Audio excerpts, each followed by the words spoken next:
Yeah, red light. Okay. So, chemistry. When we left off, we were looking at notes page 6, notes page 7, right? Matter and energy, just the beginning of it.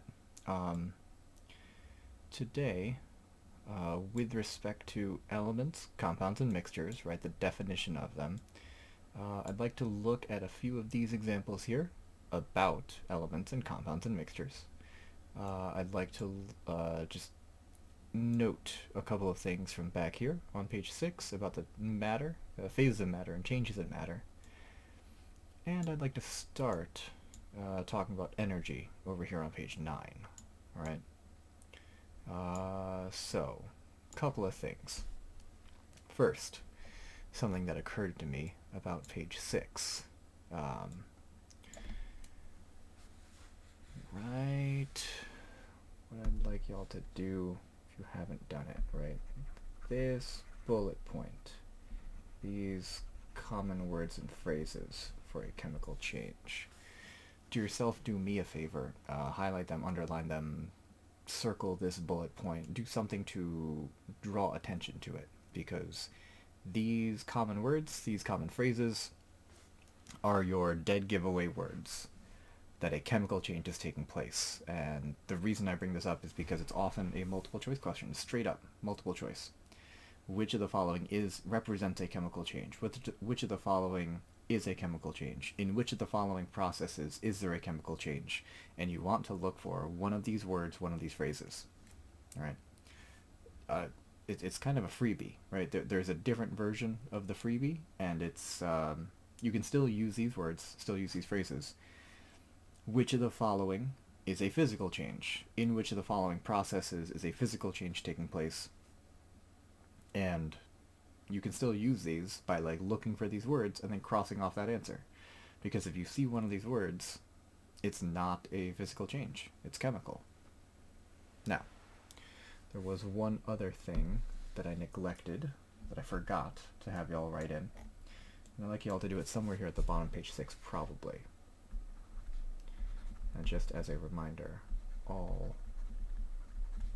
phase changes, and if you remember, phase changes are solid to liquid, so melting, liquid to gas, evaporation, or gas to liquid, condensation, liquid to solid, freezing, right? So all phase changes are physical, that's not a C, changes. Every physical change that you see will always be a chemical change. So just as a little reminder. Alright. So again, this last bullet point, the last written in bullet point, they love those words, they love those phrases, they indicate the presence of a chemical change, and all phase changes are physical changes. One thing that I can point out here is that phase starts with a pH, physical starts with a pH, so I like that alliteration, almost alliteration. Alright, now, as far as page 7 is concerned, we had here our definitions for elements and compounds and mixtures, and I want to put that into practice here on page 8. So taking a look at this, what I'd really like to look at is how to classify kind of these boxes, these little diagrams.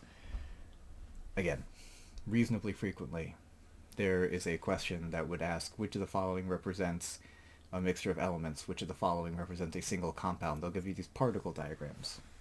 And they will tell you, somewhere here, that each circle, right, each circle represents an atom, in different colors, different atoms.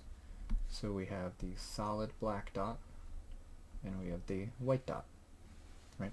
So each of those is a different atom, which means they're a different element. And if they're touching, then they're bonded. Bonded is our term for chemically combined, right? So they're bonded together, they're chemically combined together. Indication typically that it's a compound.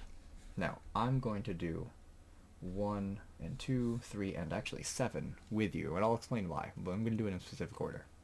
So if we look at number 1, I see in each box in number 1, See, or each particle, each little combination here is one black dot, two white dots. Because they are all the same, they are two different elements touching, so they're bonded together.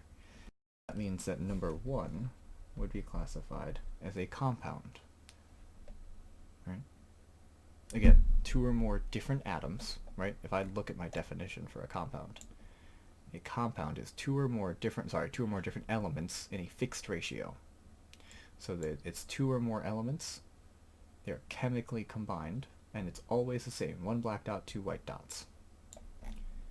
If I were to look at number 2, I would see that I have the black dots floating around and the white dots floating around. They're not touching, so they are not combined, which means that this is a mixture. They just happen to be floating around the same space. It's a mixture of different elements, so number 2 is C. Now, you'd think I'd go to 3. I'm actually going to skip over to 7. And I really like number 7. The reason I really like number 7 is because it shows these white dots connected to each other. So they are touching, they are bonded to each other. And the common misconception would be to identify it as a compound. The reason it's a misconception is, let's look back. Oop, why did my page move? That's weird. That's okay. Let's look back at our definition of compound. Compounds contain two or more elements in a fixed ratio. Two or more elements. Two or more different elements combined in a chemical reaction, they form a compound. Look back at number 7. Let's look at it. Let's look at it here. It is two elements, or it's two atoms, but they're the same element, which means the number 7 actually is representative of a single element, just one. It's one element floating around, and I wanted that context before I looked at number 3. In number 3, I see that same pair, that combination of a single element bound to itself. That represents an element. And then I see this other thing, this group of 6, 2 black dots, 4 white dots, chemically combined. They're touching two or more elements, chemically combined in a fixed ratio. Fixed ratio means it's always the same amount of each.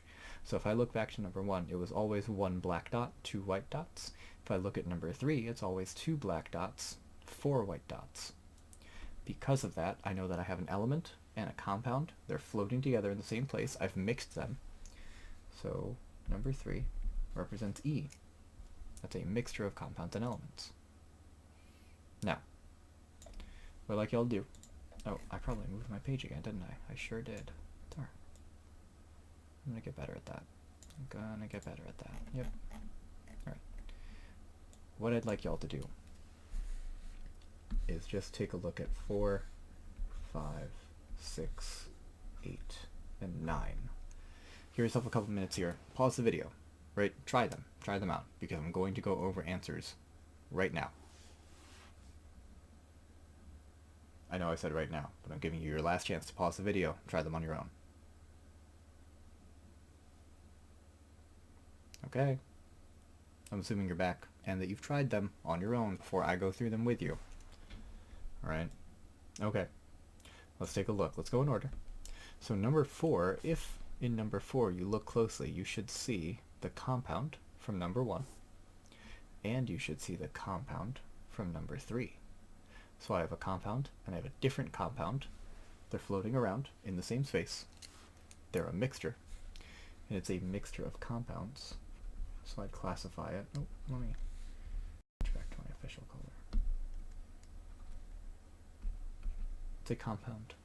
Or it's a mixture of compounds, sorry.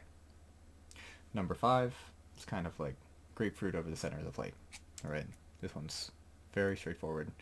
Only black dots floating around, not touching each other. Number 5 is a different example of an element. Now in number 6, we see again groups of 6. It's kind of the inverse of what we see here in 3, inverse of what we see here in 4. 2 white dots, 4 black dots, all chemically combined, all the same. So we don't have several compounds, we actually have a representation of a single compound. Right? Moving on to number 8, I see an element, a black dot, different element, a white dot, so I have at least a mixture of elements. But if I look closer, I also see the same trio from number 1, which means I have elements and compound mixed together in the same place. Number 8 is an example of a mixture of elements and compounds. Finally, number 9, I see the element from number 5. I see the element from number 7. Means I have a mixture of elements because there are no bonded forms of white and black dots together. So number 9 is simply a mixture of elements. All right. Now, if you feel you need more practice, take a look at these. The notes should go online if they are not online already. If at some point notes are not online that I say should be online, send me an email.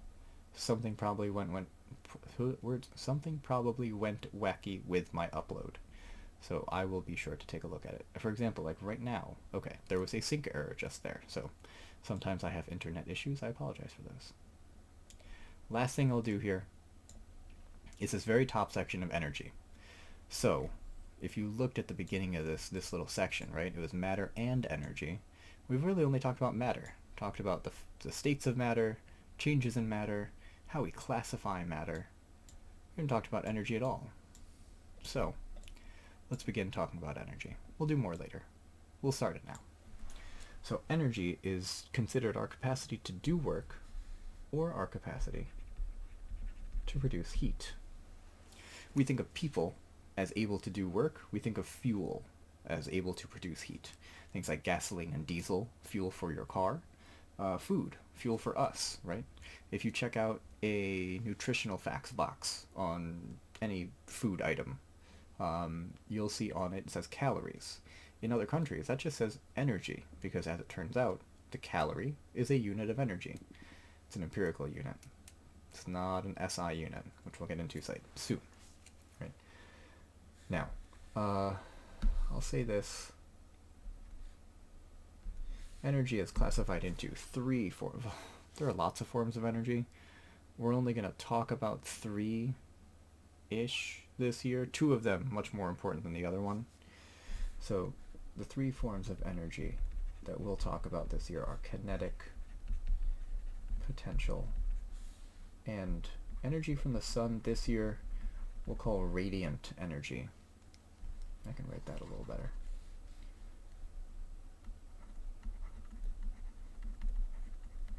Radiant.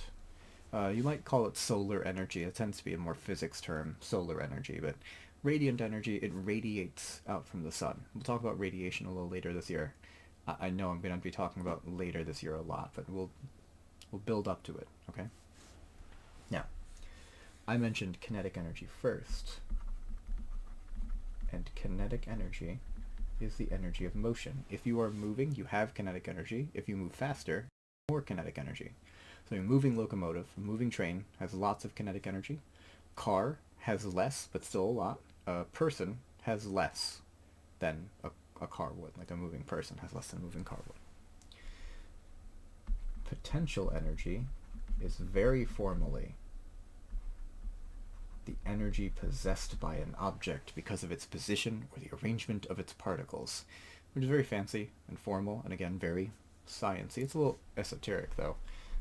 Potential energy is kind of, in layman's terms, it's stored energy. It's energy that we save up for later.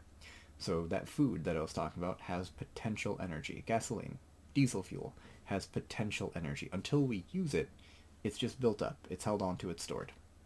So a box sitting on a table, or if I were to lift a book over my head, it could do something. It could do work. It could fall, right? If I released the book, it would certainly fall. Now, the SI, which is the metric system, the unit for energy, has a kind of funny name. It's called a joule. Yeah, I know. It's abbreviated with just a capital J. Now, if you see something that produces 300 J, right, that's 300 joules of energy. Compared to, honestly, that's not that much energy. But J following a number represents joules. It means that we're measuring energy. Right? We will finish talking about energy the rest of energy here and a couple of unit conversions. Again, these unit conversions are things that are fairly straightforward. We will do them soon. All right. I don't have it on my little thing here right now, but I could. So I think I will. Little behind the scenes look here. Shh, don't tell anybody. All right. So the next page is page 10, and this is what I'd like you to look at, and this is what I'd like you to do. Now, page 10 is more examples, but these examples are a lot of the reason that I had you highlight these common words and phrases and write in that phase changes are physical changes, because I'd like you to practice page 10, which is examples of physical and chemical changes. Again, these, I'm hoping, are free points. These are easy questions. These are things that I think that if you remember those key words, those key phrases, you'll be able to easily identify them. If you can remember that phase changes are physical changes, you'll be able to easily identify them, and this will be second nature to you, right? Some of them look like a lot. Number 2 and number 3 are actually just multiple choice questions, and the others are identifications. You can just write down P for physical, C for chemical, question mark if you're not sure, right? But give this a shot. There will be a place to post it in the assignments on my CBA. I have droned on for far too long because this video has exceeded 15 minutes, which is where I like to be. I apologize for that. This video should go up. It'll probably go up in its entirety. I would edit things in post, but I tend to lose valuable information when I do that. So I'll cut myself off there. Thank you, thank you, thank you. Please email me with questions, and yeah, make sure to do page 10, upload it to the assignments. In the meantime, be good, stay sane. I'll see you soon, kids. Take care.